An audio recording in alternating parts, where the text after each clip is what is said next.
आप बहुओं का दर्द नहीं समझोगी तो आपका दर्द कौन समझेगा।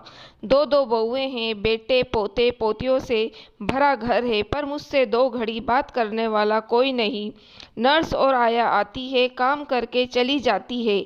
मैं मशीन नहीं हूँ, कोई मुझसे सहानुभूति के शब्द नहीं बोलता। मेरा दिल नहीं चाहता कि मैं सबके साथ हंसूं बोलूं। कहते कहते आराधना जी रो पड़ी। चुप हो जाओ, इन सब की जिम्मेवार तुम खुद हो। तुमने किसे अपने दिल के करीब आने नहीं दिया। याद है बेचारी बहुएं गलती से बीमार पड़ जाती थी तो तुम कैसा बर्ताव करती थी। किसी को कुछ नहीं हुआ, नहीं कि तेरे तानों की बरसात शुरू हो जाती थी। तुम ही बहुओं को कहने वाली थी ना कि तेरे मायके वालों ने बीमार बहुएं थमा दी। जब आई थी तब सब कितनी अच्छी थी, पर शारीरिक तो सबका है, वो बीमार हो सकती हैं। तुमने आज तक किसी का दर्द समझा जो आज उम्मीद कर रही हो कि तेरा कोई समझे।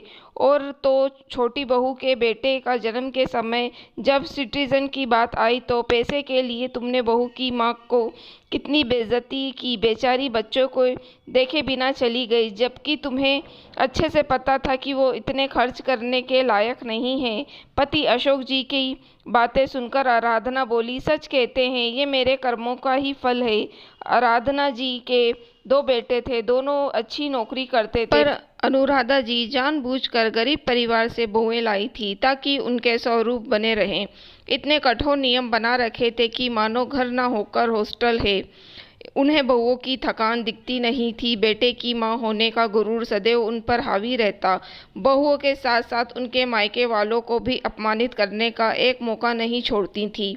बहुओं से ज़रा भी गलती हो जाए तो फिर शब्द के ऐसे ताने मारती कि बेचारी बहुएं रो जाती। बेटे भी अनुशासन वाली जिंदगी से थक चुके थे, उन्हें माँ से ज़्यादा मतलब नहीं था।